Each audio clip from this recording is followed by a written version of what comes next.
welcome. First and foremost, I'd like to acknowledge the traditional land of the Lekwungen people on whose land I live and I work and I play.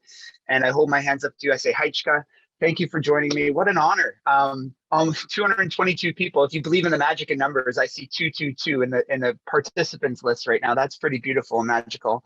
And what an honor it is to be here with the other speakers, Jessica and Levi and Cindy to follow. And so very, very privileged to be here with you all. I'd just like to acknowledge actually Jessica and Levi and Cindy and the whole Toddle team for bringing us together. It doesn't come together easily, as we all know. It's quite challenging to bring teachers from around the world together with regards to learning and assessment. So just a virtual round of applause for them. Thank you, Toddle, and thank you, Levi and Cindy and Jessica. Friends, this is where you can find me. These are my publications and those are my socials. And you know what I'd love for you to do, in fact, because I truly believe in the power of collaboration and connection. I don't know if you've done this already. If you haven't, maybe obviously it's helpful, but throw your social media in the chat right now, your Twitter handle or your Instagram handle or whatever space you use for professional learning, throw it in the chat so we can connect.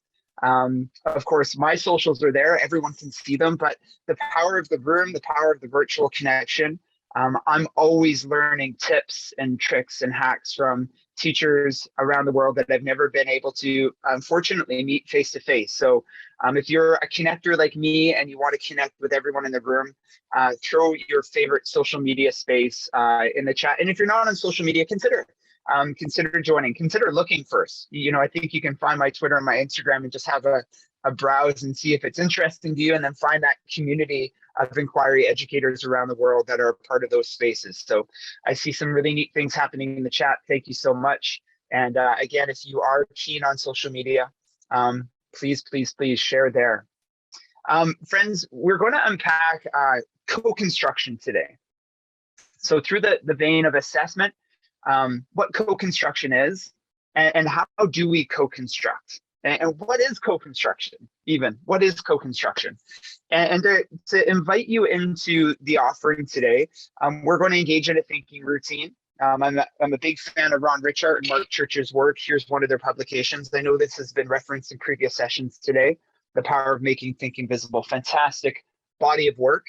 And thinking routines are protocols and frameworks that we engage our students in to make the thinking visible, to evidence the learning, and then to be able to have that evidence guide our next steps with regards to monitoring and measuring and documenting and reporting.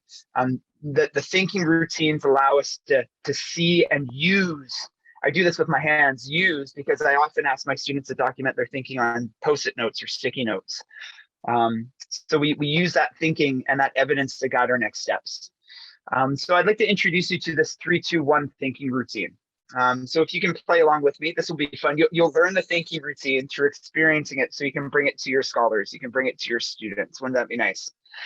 So the first piece I'd like you to consider is when you think of the concept of co-construction, what are 3 words that come to mind?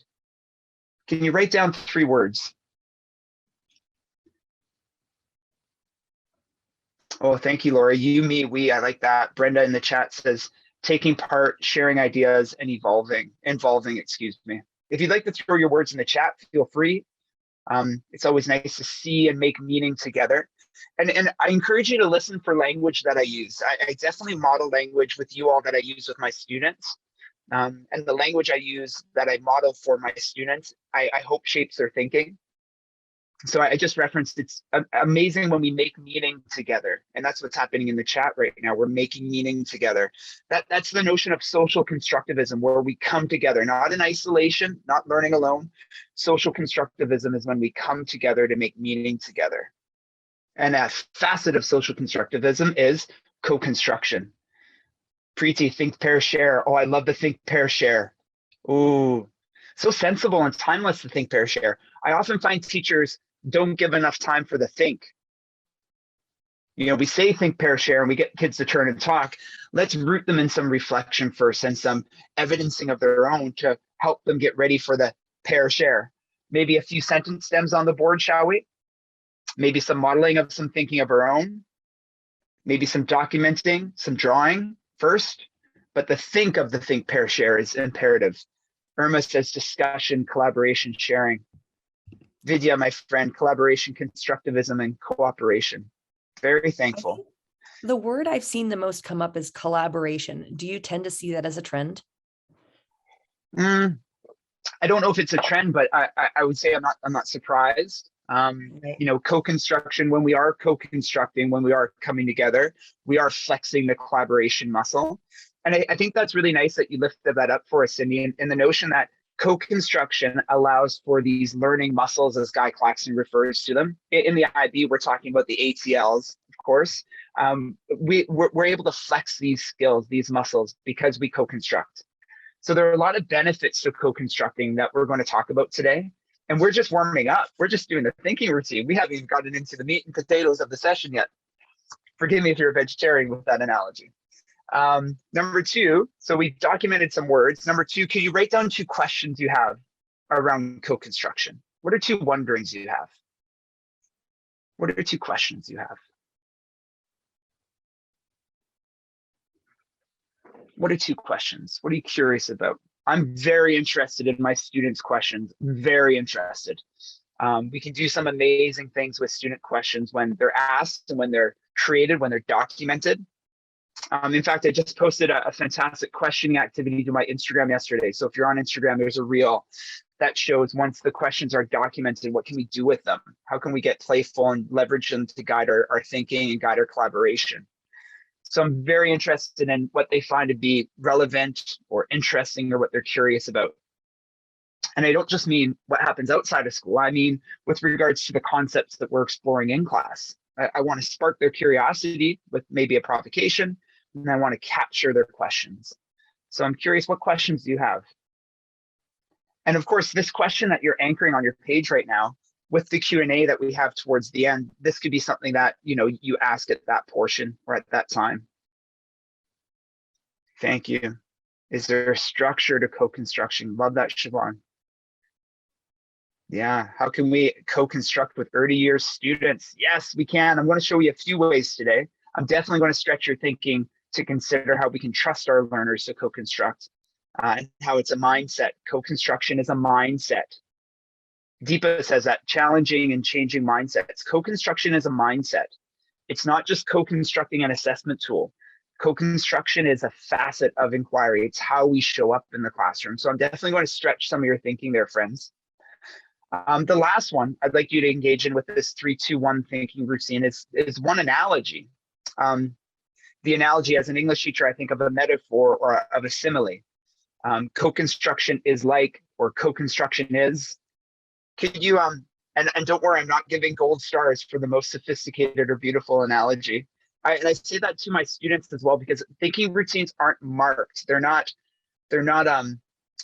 something that we put a grade to. You know, I say that to my high school students because for my high school students, they're really, really cautious about grades and doing things for marks and really embedding them in the process of learning. I talk about the process over the product a lot with my students. So what's an analogy? And you don't have to share in the chat if you're at all worried about your analogy, but I see a few building blocks, puzzles, shifting the gear. Oh, that's neat, Vidya. I like that. Tug of war is interesting. Fixing the puzzles. I beg your pardon? Tug of war is so interesting. I wonder where they're coming at with that. Yeah, that is neat. Oh, I see architecture. That's neat too. A storm of ideas. Fatima, thank you. Building a sandcastle with family. Ooh, delicate. Cogs and wheels. You know what we've done here today, friends, with this thinking routine is we've created a bit of Velcro for your learning, a bit of stick. A bit of accessing prior knowledge, making meaning, and getting ready for the learning today. And I encourage you to consider, what is the Velcro that you offer your students? There are a lot of amazing thinking routines, retrieval techniques. I love a good retrieval technique, like a good brain dump. You know, what do you remember from the learning yesterday? What do you remember from the discussion we had before break? Let's spill out all of our talk. Let me know all your things and I'll document it here. Turn and talk. What do you remember from the science lesson we did yesterday? Turn and talk. Like a good brain dump is such a great way for us to create a little bit of Velcro for the learning today. So a 3-2-1 thinking routine, that's essentially what we've done is I've invited you in to get thinking about the concept that we're going to explore today. And the concept, of course, is co-construction. I'd love for you to consider three things here. You know, we are talking about inquiry. We are talking about inquiry-based learning and how we teach from an inquiry stance. I'd love for you to consider reimagining inquiry for me just a little bit. Again, I said I would stretch your thinking a little bit today. I'd love for you to consider inquiry not as a process, not as a cycle today, but as a series of constructivist experiences that over time scaffold towards more agency over learning. So a constructivist experience is where we co-construct together, we make meaning together, we design together, we build together. The teacher guides learners through an experience together. So I'd love for you to consider inquiry as this notion of co-constructing. And over time, that co-construction allows our students to take on more ownership over learning, agency over learning. So I guess that begs the question, what constructivist experiences are you planning in your lesson design? That's a big question I have. I'm going to share a few with you today, but that would be a question I'd ask is, how do you co-construct with students? How do you create constructivist experiences? Some provocative thinking, isn't it? You know, when we think of inquiry as a cycle, and now I'm asking you to consider it as a series of agency building experiences across time. The second thing I'd love for you to consider as we begin to kind of think about assessment specifically is that these inquiry experiences focusing on partnering with our learners, and specifically we're developing certain skills and understandings that we're going to provide some monitoring of, some measuring of, some evidencing of, some documenting towards. So what are these experiences and how are we attaching them to feed forward, monitoring, measuring skills and understandings? The experience allows us the opportunity for a rich assessment to occur. And then the third thing I'd like you to consider before we really take a closer look at co-construction and ways to co-construct, the third thing I'd like you to consider is that these experiences give us all the richness of evidencing, of documenting what our next steps could be. These experiences shape what we measure and how we measure. And these three things, from planning, the planning phase, using the planner, towards implementing and gathering and then reporting eventually, it's aligned with the inquiry cycle, but it's a series of constructivist experiences, co-constructing, that I'd like you to consider today, co-constructing. This is an image from my most recent publication. This is actually chapter 1 of this book, Inquiry Mindset Assessment Edition. If you've read the book, this image launches the reading and the thinking and the reflection and the implementation for the reader. And at TIES, I actually did a whole masterclass on this one image alone. We're going to look at this image trend. These are 10 student-centered assessment beliefs. These do scaffold. You can't really do 7 with your student self and peer assessment without doing 1, 2, and 3 first with your students. And so, I'd love for you to consider taking a photo of this image. I'm going to give you a resource later that has resources embedded in this image that I shared, I launched at TIES. But this is a bit of a reflection tool for teachers in their assessment practice. How can we continue to develop our assessment towards all of these rich things occurring? But we're really, the focus today isn't on all 10. The whole book is on all 10. So that shows you the depth of which we plan for these 10 beliefs. The focus today is merely on number 2. How do we co-design and co-construct success criteria with our students? What can we co-design? What can we co-construct? And how do we do that? How do we do that? So I'm going to give you a few ways in which you can consider bringing this notion, this experience of co-constructing to your classroom, to your planning. And I'd love for you, I don't assign homework, but if I were to assign homework with this, I'd love for you to try one of these ideas on for size. You could tweet at me or share something on Instagram in the next couple of weeks that says, Trevor, I tried this, and this is how it went. I would love to see and hear and feel how you took what I'm suggesting today and put it into practice, So the first thing, and I see this as being common practice with IB schools around the world that I support. I'm curious if you do it. I'm curious if this is cultural at your school, is you co-construct the essential agreements. You do that together. And again, I see some people nodding their heads right away with their videos on. What a rich way to build the culture of learning with your students. This isn't a Mr. MacKenzie set of agreements. This is us coming together and discussing how we should learn. So I want to give you a few questions that I see schools that co-design and co-construct essential agreements with their students. These are the questions they ask their kids. These are the conversations in the youngest years that they have, that they facilitate, whether it's at carpet time with the teacher anchoring the thinking and the talk in front of the room. Maybe it's in small guided reflection. Maybe it's a conversation that we send home for parents to have, guardians to have with their children, and then they come back the next day a little bit primed and ready to have these reflective conversations as a community. But the first question is, what does powerful and productive learning look like? I love that. I love that. And I would think that some of our youngest learners, they'd have a tough time thinking about, well, what does powerful mean? What does productive mean? So breaking down these words a little. And I love how these questions have our learners, have our scholars get to know themselves better. Isn't that beautiful? We really are centering the student, and then we are co-constructing from there. They reflect on their learning assets, their learning strengths and stretches, and we build out the learning community from there. The questions we ask really matter in co-construction. I would say this is a mandatory planning phase of co-construction. Is what are the questions we're going to ask our scholars, our learners, to engage them in reflection and sharing out so that we can shape the learning together. So hence why I'm giving you a few questions here to consider. I'll give you more questions. I'll bounce around and give you some more resources today. This is a fascinating one. What type of learning environment do you feel most comfortable with? You know, when we look around our classroom, where does your best learning occur? Where are you most comfortable in the classroom? And can we give flexibility over space? Absolutely we can. What can we let go of control over so our students have more control over it themselves? Hence, co-construction. I said co-construction is a mindset earlier, didn't I?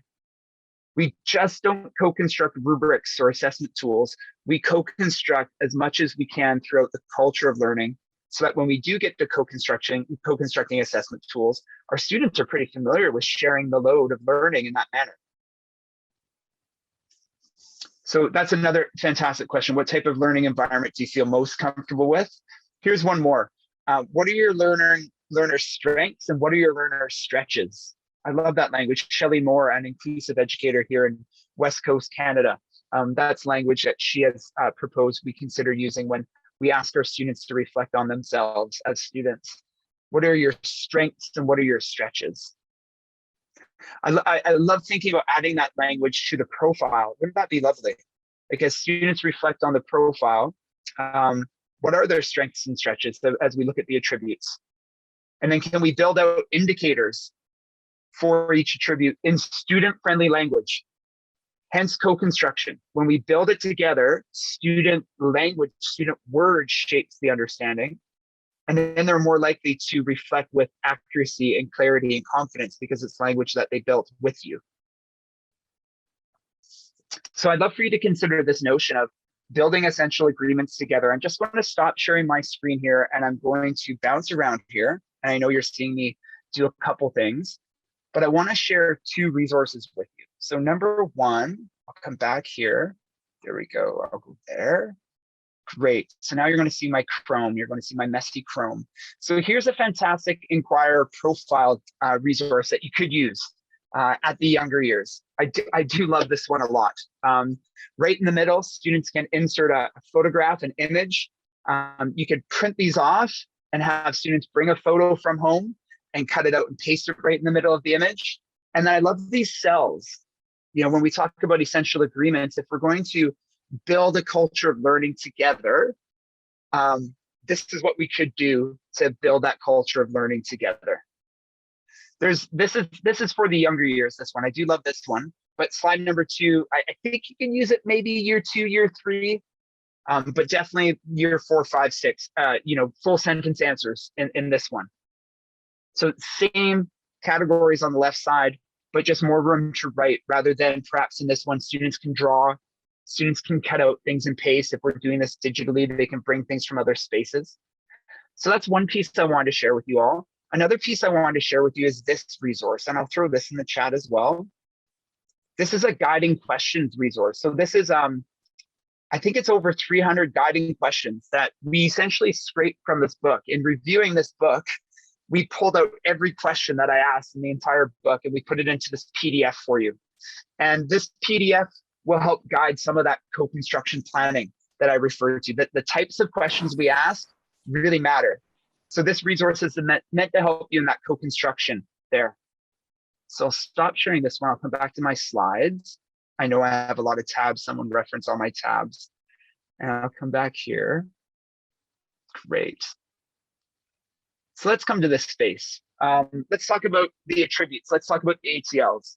More broadly speaking, outside the IB, these are called competencies. These are skills. I do believe we have to break these down with our students. And I do propose that no matter what we're given, we know the indicators, we know the attributes, we know what the ATLs are. That doesn't mean we merely give that language to our students. I would kindly ask you to tuck that language aside, tuck those documents aside and use them as planning references to co-construct together.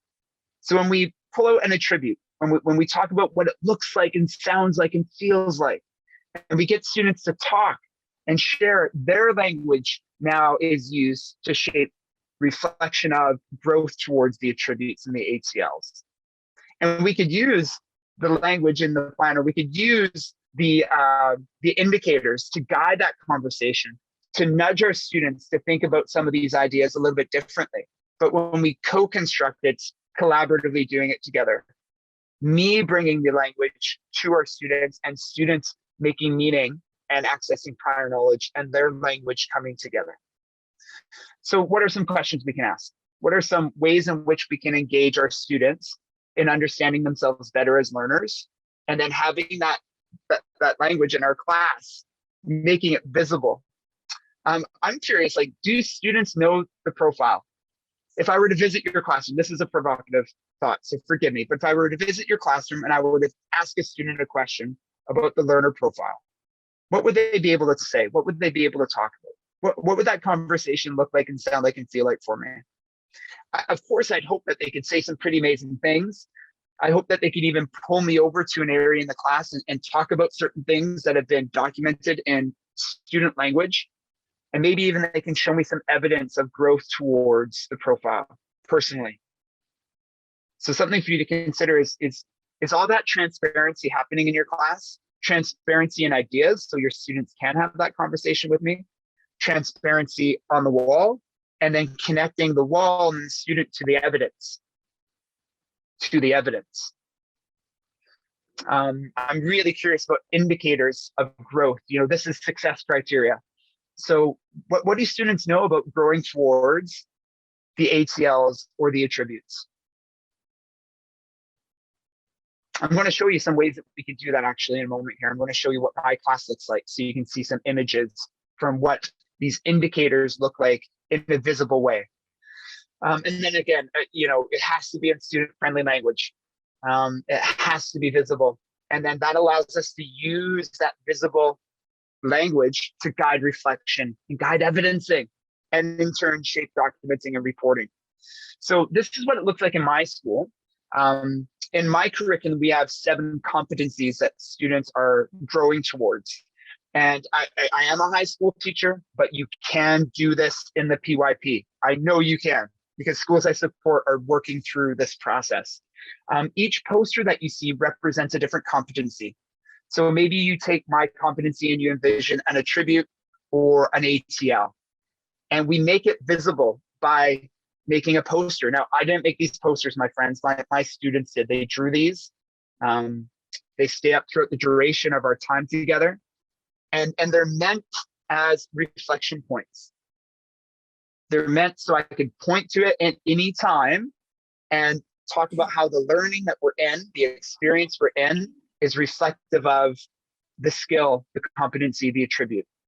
So how the students reflect not just on what they're learning, but how they're learning in connection in relation to the attributes or the ACLs, depending on how you want to roll this process out. So there are 7 in my curriculum. This one here is compassion. Isn't that neat? I get to teach and ask students to reflect about being compassionate people. Here's creativity. Isn't that a beautiful one? Creativity. Here's another one. This is critical thinking. What's really neat about these, friends, I know you're noticing some similarities across the posters. You're probably seeing the little cartoon graphics, the Bitmojis. The Bitmojis represent students setting a personalized goal towards a competency. So students paste their Bitmoji up there, and that lets me know what they're focusing on so I can support them in evidencing in a more personalized manner. Isn't that fascinating? My students in high school made their own Bitmoji. PYP teachers I support have students bring in a photograph from home, and we put it up on the poster. These Bitmojis, the photographs, they move across the year. Students are prompted after they've gathered evidence towards one attribute or one competency, they're prompted to go and shift their focus for a duration of time, up to you, towards another goal. So that's one thing I'd like you to consider, is making the goal setting visible. It helps your students. Guess what? It really helps you. At any time in the lesson, I could pause learning and sit next to a student. Like Felix, for example. I can say, Felix, I know you're working on communication. Can you gather some evidence today? Or here's a reflective structure, or here's a writing prompt. I'd like you to reflect on your experience today and document, evidence. Grab some evidence, and we'll use that in documentation later. We'll put it in the portfolio. Down here, this is the second piece I was hoping you noticed. Each poster has a little inset to it. And these are actually the success criteria that my students designed. I asked them, what does great communication look like, sound like, feel like? I want you to get into groups and come up with 2 or 3 indicators that let me know and you know that when you're engaged in powerful communication, this is what it is. So when I asked Felix, for example, to evidence, you know what Felix tends to do? Not only does he sit and think at his desk, he stands up, he comes to this poster, and he looks at the co-constructed success criteria, and then he uses that language in his evidence. When I see students do that, I think, oh, we're going places now. This is powerful stuff. Because I've made the thinking visible. They're doing it unprompted, unrehearsed, because it's so natural. It's so natural.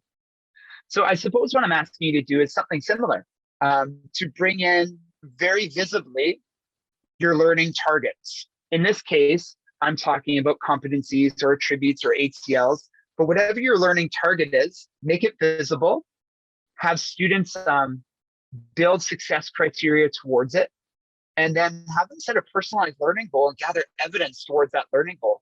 You know, this really, in my experience, this relinquishes the weight on the educator to do all the evidencing myself, to be honest. My students and your students, how can we create constructivist experiences where they are gathering evidence that shape documentation and reporting out? Wouldn't that be powerful? Some of the things in the portfolio, they can say to their guardians, well, I did that because, or at the student-led conference, they can go up to the poster and point, and then go to their portfolio and bring out evidence towards. So I know I'm throwing a lot of ideas at you with regards to ATLs, attributes, or in this circumstance with the evidence I'm showing you, competencies. I'd like to shift our focus. I love this one. Isn't that beautiful for collaboration? That's their collaboration icon. Oh, that's so beautiful. I'd like to shift our focus towards away from competencies and towards what we call assessment capability. I'm really excited about creating and nurturing assessment capable kids. And what I mean by assessment capable kids is students can assess with accuracy and competency and confidence. I don't want to be the only assessment expert in the room. I want to create the conditions for my students to slowly over time become more assessment capable themselves. Fascinating principle, isn't it? The book is actually written for that purpose. That the culminating chapter is about writing report cards or writing reports with student evidence and with students helping you through conferring, sitting with students and talking about their learning, and their words go right in their reports. And to get our students ready for that, we have to engage in a series of constructivist experiences, such as we're referring to throughout this session. So I'm very, very keen and interested in creating assessment capable kids. I just want to give you a few ways that we can co-construct to do that. Assessment is something, it's a practice, it's a mindset that occurs in class with students. So I think there's a significant shift there. I would say that Trevor MacKenzie version 1.0 early in my career would assess outside of class away from students and try to bring in the feedback and the evidencing. And there was a big gap between the learning experience and the assessment, and then coming back and giving it to students. And you know what your students are like. They forget what they had for breakfast yesterday. How are they meant to make connections in the learning if the assessment is being done outside of class? So this is a mindset shift for sure that I'd like you to consider. That was something that came up with the 3-2-1 thinking routine and co-construction, is changing mindset. How do we evidence more often in class with our students and assess in class, and not pull it away and do it all in isolation, but bring more of that into our practice, into our time with students. I'd like you to consider this notion of assessment as opportunities to teach skills. In bringing assessment conversations into class, students are actually acquiring, you know it, the ACLs and the attributes. They're actually growing towards these long-term. The moment we take assessment outside of class, if I could be quite frank, is a moment where we diminish their growth towards these goals, these skills, excuse me. So by doing it in class with students, they're actually strengthening these skills. They're working towards the ATLs. I'd love for you to make that visible. Again, the ATL is visible, so students that are engaged in an evidencing experience can make connections to the growth towards an ATL or several ATLs. Again, I hope you're seeing how it all is coming together. Assessment allows all of these rich things to be connected. Another piece I'd love for you to consider is co-construction allows for growth mindset. Does your assessment practice tell your students they can, or does your assessment practice tell your students that they can't? And by evidencing together, it allows us, and co-constructing together, it allows us to foster a growth mindset, a sense of control and autonomy and agency over their learning.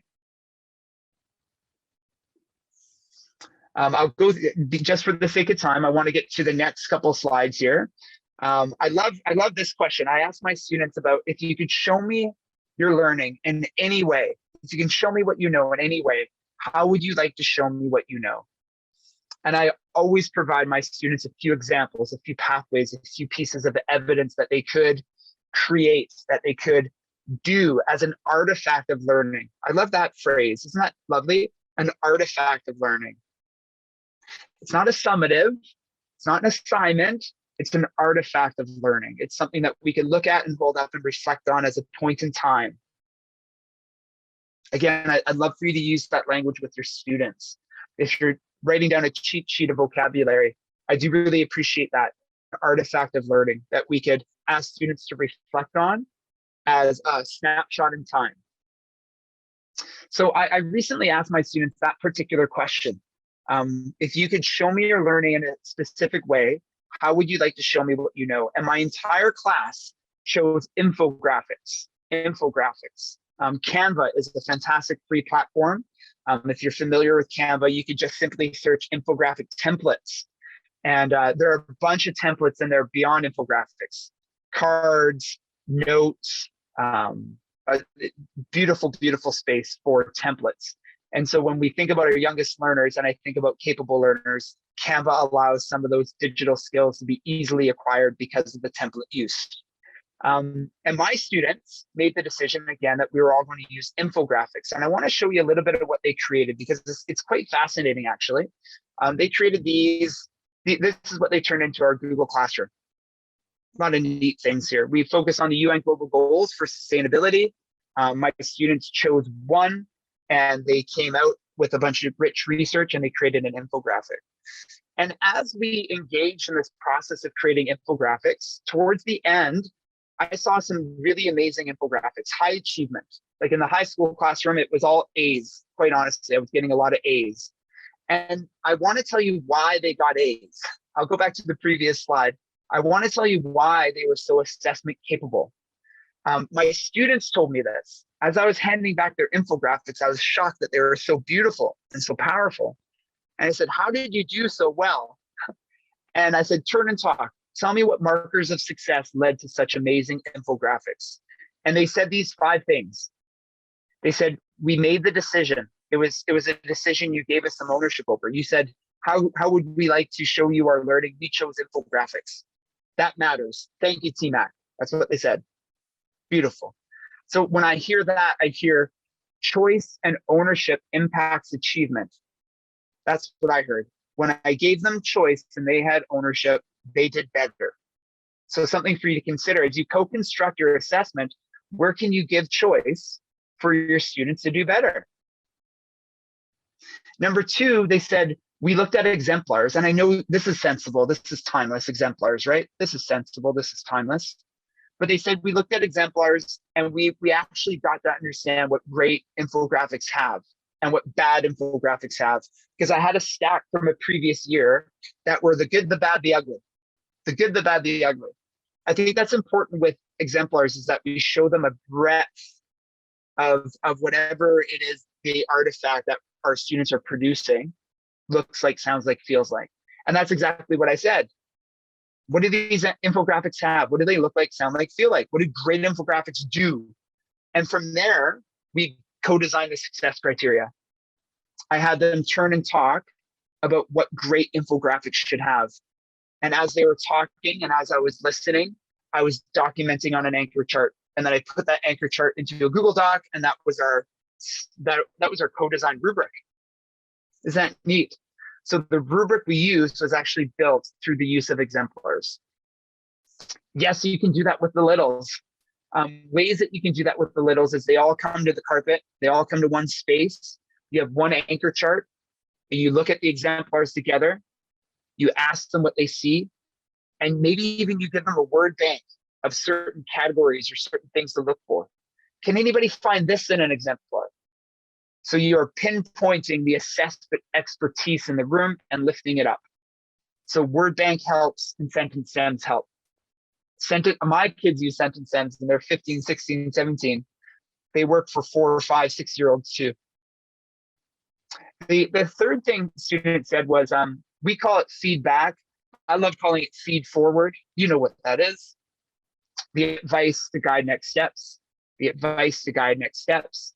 They said feedback really, really worked. They said we gave each other a ton of feedback. You prompted us to give feedback. I said, but sometimes feedback falls short. How come it helps so much in this circumstance? And students said it was because we all know each other really well. We're all open and honest. We can shoot each other straight, which I thought was fascinating. That tells me relationships matter in the classroom. If we want assessment capable kids, we have to have open and trustworthy classrooms. And then the last thing students said was, we did so well because you gave us time. I love that. You gave us time. It wasn't a rush. You gave us time. I share those 5 things with you because as you co-design and co-construct, which of these can you give voice, choice, and time towards? Which of these 5 things can you lift up as almost pillars of co-designing with your students? As you plan for co-design, co-construction experience, I'd love for you to keep these 5 things in mind. This is what the assessment looked like at the very end of this unit. This is really neat. We did a gallery walk. Before we posted them in our schools, the infographics, we did a gallery walk in our class. And so we posted all the infographics with an envelope underneath each infographic. And what students are doing now is they're engaged in peer assessment. They have the co-design rubric before them. You see Marcus on the right. He's writing on the co-design rubric down there. And I've asked them to go around and give a peer assessment and put it in the envelope. And if you look really closely at some of the envelopes, you'll see little check marks on them. That represents how many assessments are in each envelope. So we ensure that all envelopes are getting a handful of rich assessments. We spent a whole class doing this, like an hour and a half. I was shocked. Kids were eating it up. They were spending 5-10 minutes at each infographic. They were running back up to my desk to get another peer assessment that they could fill out. They were very, very thoughtful, meticulous in their feedback. So again, see how I'm bringing assessment into class to lift up assessment capable kids? You can see above Rowan on the right, you can see the competency poster above him and their goals. So I paused the activity and I referenced their goals and I asked them, I wonder if you're actually working towards your competency goal, your ACL goal right now in this activity. So at the end of the activity, we actually did a reflection of their growth towards their goal. In fact, we spent, again, a whole hour and a half. Why? Not because it was necessary. I didn't need to give them that much time. It was because they enjoyed it so much and they were actually becoming more assessment capable. Here's Callan. Callan's on the left and Callan's on the right.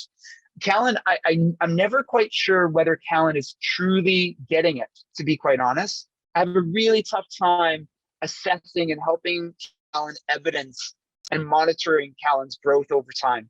This experience, I saw Callan get it. I saw him doing it.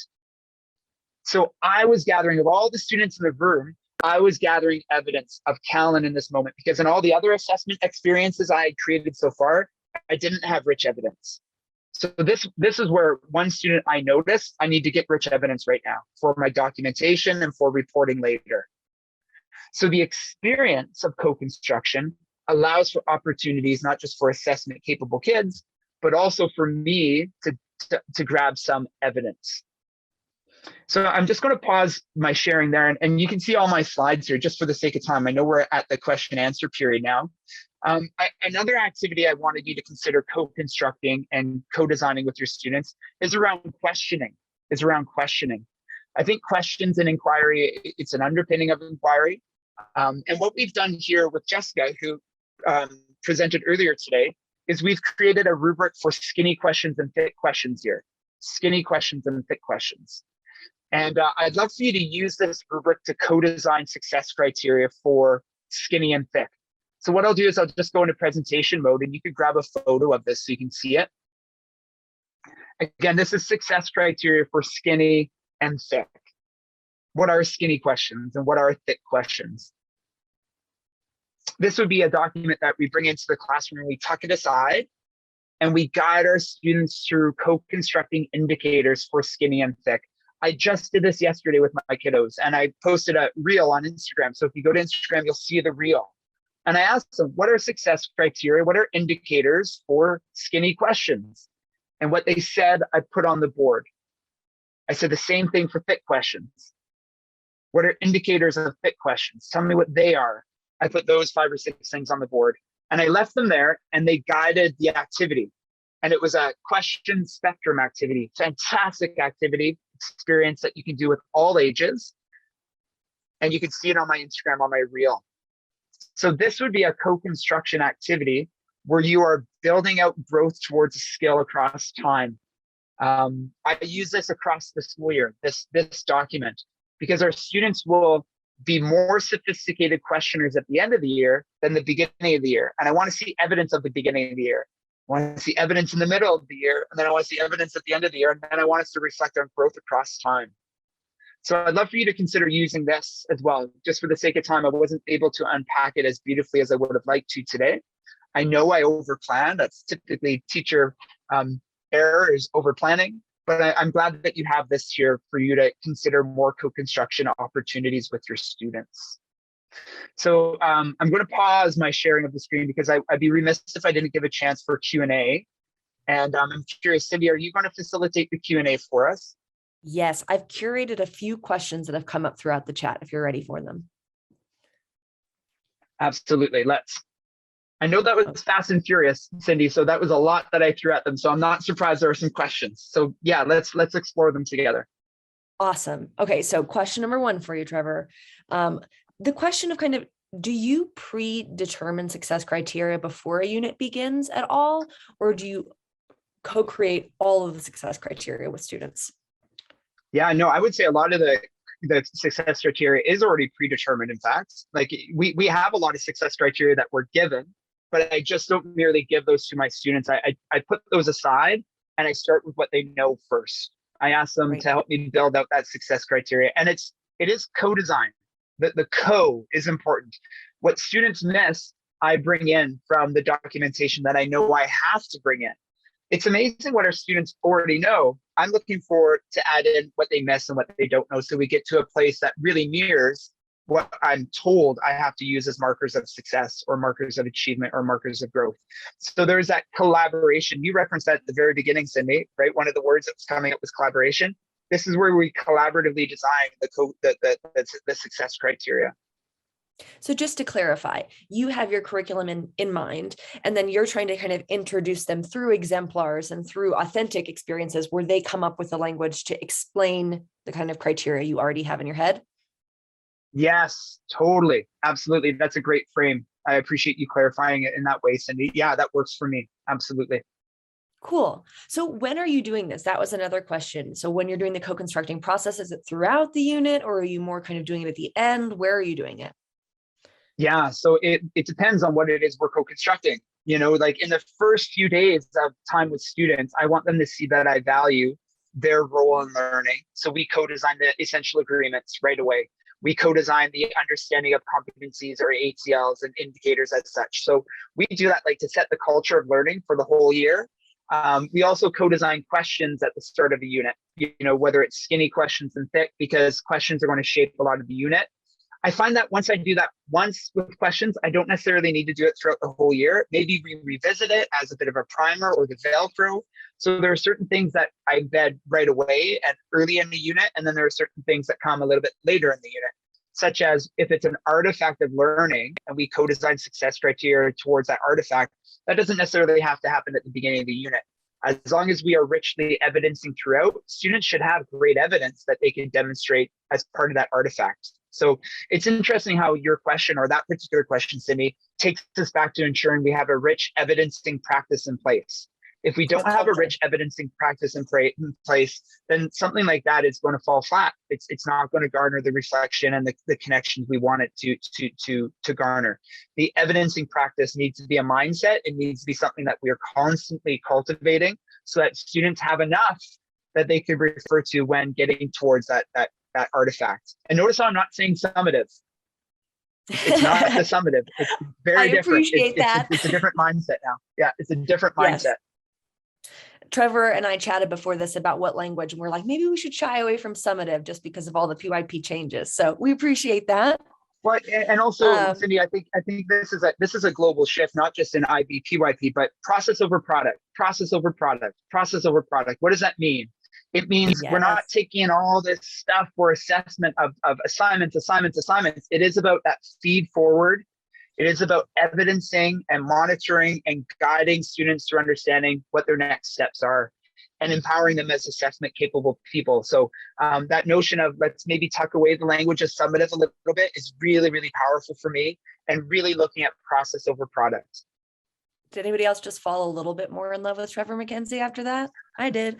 A cool question is about kind of prioritizing. So do you always prioritize knowledge, understanding, and skills in all of your assessments, or do you kind of trade off between them? Somebody had asked that. I thought that was kind of interesting. Well, yeah, that's a fantastic question. And I think it lends to assessment intent. Like, you really have to know what your assessment intent is. Are you assessing for skill? Or are you assessing for knowledge and understanding? And are you doing a little bit of both? And how are you teasing those apart to ensure you're gathering really accurate and clear evidence so that you can monitor successfully and confidently? So, you know, in my practice, I try to tease those apart a lot. And it comes down to the success criteria being really clear. So I'd like you to consider that. This is a question I often ask new to practice teachers is, what is your assessment intent? what do you want to gather evidence towards? Is it a skill or is it knowledge and understanding? And can they be the same assessment criteria or do they need to be different? And oftentimes they need to be different. So that doesn't mean that I'm not giving monitoring and gathering evidence of both at the same time, but I do think we need to be mindful of when and where and how that's occurring. That's very important, Cindy. So notice how I didn't give a clear answer. All the time I do it this way or all the time I do it that way. It's because it really depends on what my assessment intent is and where I am with my learners. It's a balance. Cool. We've got a few administrators in the room and they're wondering about, how do you make this kind of common practice or share this language in a way that is accessible for teachers and really like brings assessment to life? Yeah, well, we need to be co-designing, co-constructing as a school. Like when we come together as a school, and I don't know if your schools have a mission statement, but a mission statement isn't something just that a leader says, this is what we stand for.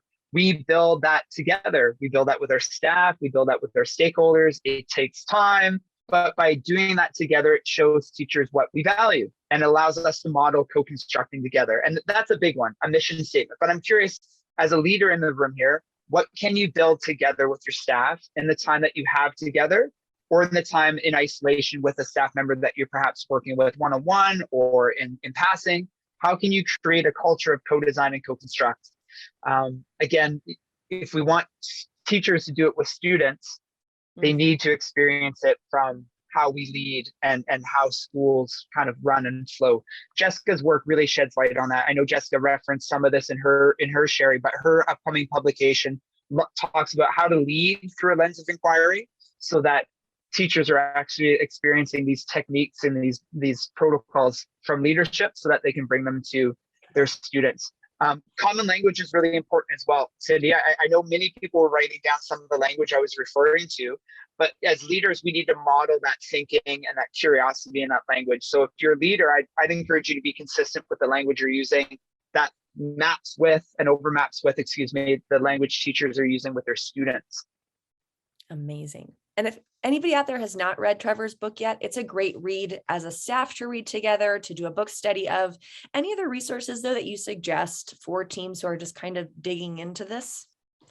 Oh, yeah. Well, I talked about constructivist experiences, and I think that's a key piece. Like, yes, this is an assessment meetup, right? But I did want us to consider inquiry as a series of assessment constructivist experiences, So I'm a big fan of Adrian Gear's work.